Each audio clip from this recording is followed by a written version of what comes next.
உதாரணத்துக்கு சுகர்னு ஒரு நோயே கிடையாது. சுகர் என்ற ஒரு நோயே கிடையாது. ஏன் இதை நாம் அழுத்தம் கொடுத்து சொல்றோம்னு கேட்டீங்கன்னா, தொப்பி சுரவி சொல்லக்கூடிய இன்சுலின் பேர் தமிழ்ல தொப்பி சுரப்பி. நாம் உணவ வாயில போட்டோம்னா உதட மூடி உமிழ்நீர் கலந்து மென்னு சாப்பிட்டோம்னு சொன்னா அது பரிபூர்ணமா எரிஞ்ச சக்தியா உள்ள போயிடும். அந்த தொப்பி சுரப்பி ஆகப்பட்ட இன்சுலின் வந்து அதுக்கு இங்க இருந்து போகக்கூடிய சர்க்கரைக்கு வந்து அவங்க இன்சுலின் கொடுப்பாங்க. அது ஆரோக்கியமான ஒரு எரிபொருள் ஆயிரும். ஆரோக்கியமான எரிபொருள் ஆயிடுச்சுன்னு சொன்னா உங்களுக்கு சுகருங்கிற நோய் கிடையாது. இப்ப நீங்க வந்து அவசரமா லவுக்கு மென்னி சாப்பிட்டு நீங்க வந்து கோயில வந்து உங்களுக்கு சிறுநீர் வந்து அடிக்கொருக்கா வெளியேறுன்னு சொன்னா கிட்னி நல்லா வேலை செய்யுதுன்னு அர்த்தம். அந்த சிறுநீர் வெளியே ஏறுறதுக்கு காரணம் என்னன்னு கேட்டீங்கன்னா, கெட்ட சர்க்கரைக்கு வந்து இன்சுலின் கொடுக்காது. நம்ம சாப்பிட்ற உணவு வந்து 85% சர்க்கரையாத்தான் உள்ள போகணும். அதான் உண்மை. அப்ப தரமாட்டீங்க. அப்ப கெட்ட கழிவான சர்க்கரை பூரா வெளியேற்றுது. அப்போ நீங்க அலோபதி டாக்டர் போய் நீங்க பழகிட்டீங்க. அலோபதி டாக்டர் என்ன சொல்றாரு? எப்படி நீங்க இருக்கீங்க, கிட்னி இதாகி போயிடும், அதான் கிட்னி வேலை செய்யறதுனால ஒண்ணுக்கு வெளியேறிச்சு, நீங்க வெளியேறினாலும் கிட்னி உங்களுக்கு கெட்டு போச்சுங்கிறீங்க, கிட்னி வெளியேறாட்டையும் கெட்டு போச்சுங்கிறீங்க. இந்த பார்வை வந்து தவறு. நீங்க சாதாரண பாமர மக்கள் புரிஞ்சுக்கணும். உணவை கண்ணை மூடி மென்னு உமிழ்நீர் கலந்து சாப்பிட்டீங்கன்னா உங்களுக்கு எந்த நோயுமே கிடையாது. சுகருங்கிற நோயே கிடையாது. சரி, நீங்க அதை நம்பி நீங்க அதுல இருந்து வெளியே வர முடியாதவங்களுக்கு ஒரு ஆலோசனை. அந்த சர்க்கரைன்னு சொல்லக்கூடிய நோய்க்கு வந்தவங்க இது வரைக்கும் மாத்திரை மருந்து சாப்பிட்டா மாத்திரை மருந்து நிப்பாட்டிருங்க. பசிக்காம சாப்பிடாதீங்க. 10 நாளாலும் பசிக்காம சாப்பிடாதீங்க.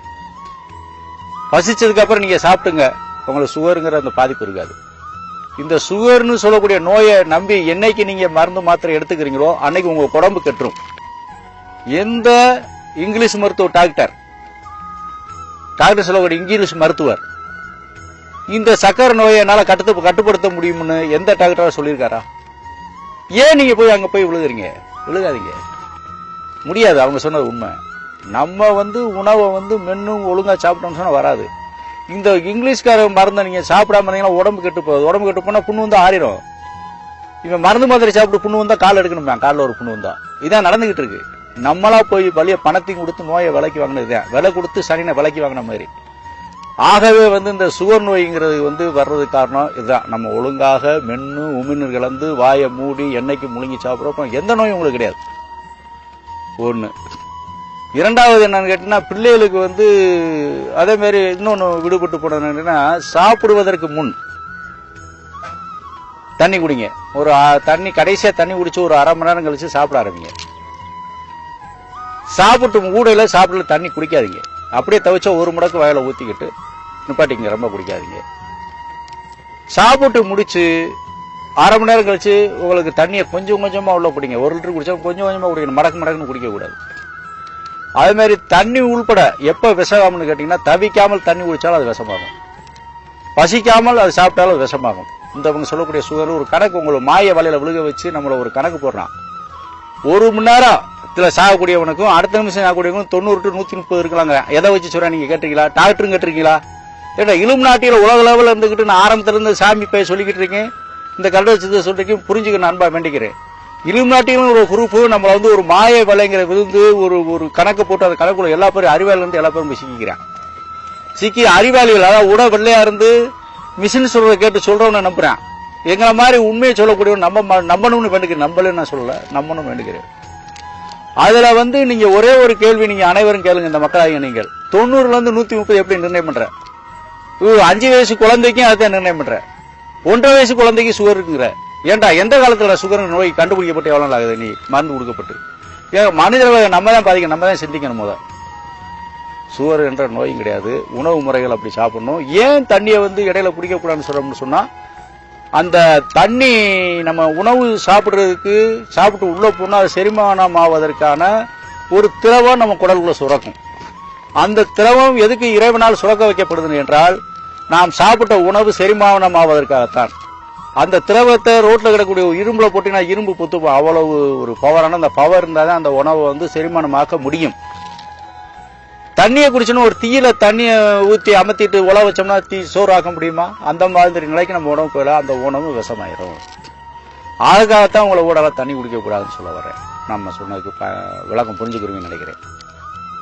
அதுக்கப்புறம் குழந்தைகளுக்கு பசிச்சா சாப்பிடும். ஒரு குறிப்பிட்ட வயசு வரைக்கும் பால் கொடுங்க, அந்த கேரட் இதில் அவிச்சு கொடுங்க.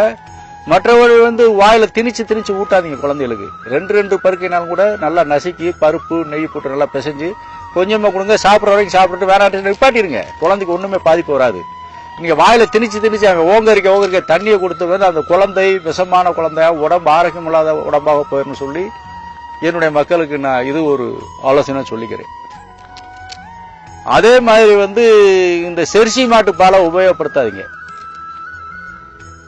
பண்ணுடைய உயிரணுக்களுக்கும் நம்ம மாட்டினுடைய உயிரணுக்களும் கலந்து ஒரு மரபணு ரீதியாக உருவாக்கப்பட்ட அது எப்படி சொல்றதுன்னா, அது ஒரு ஜீவன் சொல்ல முடியாது. அது ஒரு இனம், உயிரற்ற இனம். உயிர் போல் நடக்குது. ஒரு பொம்மையை கீ கொடுத்தா எப்படி கத்துது நடக்குது, மாலம் அடிக்கிறதோ அந்த மாதிரி. அந்த மாட்டு பால் என்னைக்கு வந்துச்சோ நம்ம சத்தெல்லாம் இழந்துட்டோம். நம்ம நாட்டில் இருக்கக்கூடிய உயர்தரமான மாட்டை நம்ம மட்டமா நினைச்சோம். இது 1 லிட்டர் 2 லிட்டர் தான் கொடுக்கணும். இந்த செர்சி மாடுன்னு சொல்லக்கூடிய இந்த மாட்டினுடைய பால் 10 லிட்டர் பால் நம்ம நாட்டு இனத்தை சேர்ந்த மாட்டினுடைய பால் 1 லிட்டருக்கு சமமாகாதுங்க. நீங்க புரிஞ்சுக்கணும். நம்ம நாட்டு மாட்டினுடைய 100 மில்லி பாலுக்கு இந்த செர்சி மாட்டினுடைய பால் 1 லிட்டர் பால் சமம் ஆகாது. விஷம் தானே. விஷம் ஒரு குடத்து நிறைய இருந்தாலும் விஷம் தான், கடுகளவு இருந்தாலும் விஷம் தான். அந்த விஷத்தை போன்றதான் இந்த செர்சி மாட்டினுடைய பால். இது ஒண்ணு. இந்த மக்கள் இந்த உலகத்துல இலுமினாட்டி ஐயா ஏன் சொல்றான்னு கேட்டு உங்களுக்கு ஒரு கேள்வி வரலாம்.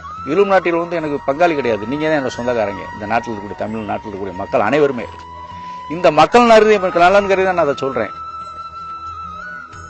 இந்த இலுமினாட்டிகளால் இறக்கி வைக்கப்பட்டதுதான் இந்த செர்சி மாடு. இந்த செர்சி மாட்டினுடைய பாலை முடிஞ்ச அளவு உபயோகப்படுத்தாதீங்க. அதே மாதிரி இந்த இலுமினாட்டினுடைய ஏற்பாடு தான் ஆரோக்கிய பால், இந்த பாக்கெட் பால் இதெல்லாம் ஒரு இப்ப சோப்பு தூவல் உட்பட அதில் கலக்குறாங்கன்னு சொல்லி கேள்விப்பட்டேன். அப்ப இது கலக்கல். நீங்க பால் வெள்ளையா இருக்கலாம் போல பால் நினைக்கிறீங்க. பால் நினைச்சு சாப்பிட அதனால வரக்கூடிய நோய்க்கு அவங்க மருந்து வச்சுருக்கேன். டாக்டர் தான் நீங்க ஓடுறீங்க. அப்ப இந்த பால்களை எவ்வளவு தூரம் சேர்க்கிறதுக்கு குறைக்கிறீங்களோ குறைச்சிருங்க. அதே மாதிரி இன்னொன்னு அதையும் தவிர்க்க முடியல, நான் அதை சாப்பிட்டு ஆகணுங்கிற நிலை இருக்கவங்க சாப்பிட்டு இரவில் சாப்பிட்டு படுக்க போயில ஒரு துண்டு கருப்பட்டி சாப்பிட்டு போடுங்க. ஒரு 5 கிராம் கருப்பட்டி ஒரு ஆளும். அந்த உணவுகளுடைய விஷயத்தை முடிச்சிருந்தேன். என் மக்கள் நான் கேட்டு நான் காயகல்பட்டிக்காக பேசி நான் முடிச்சேன்.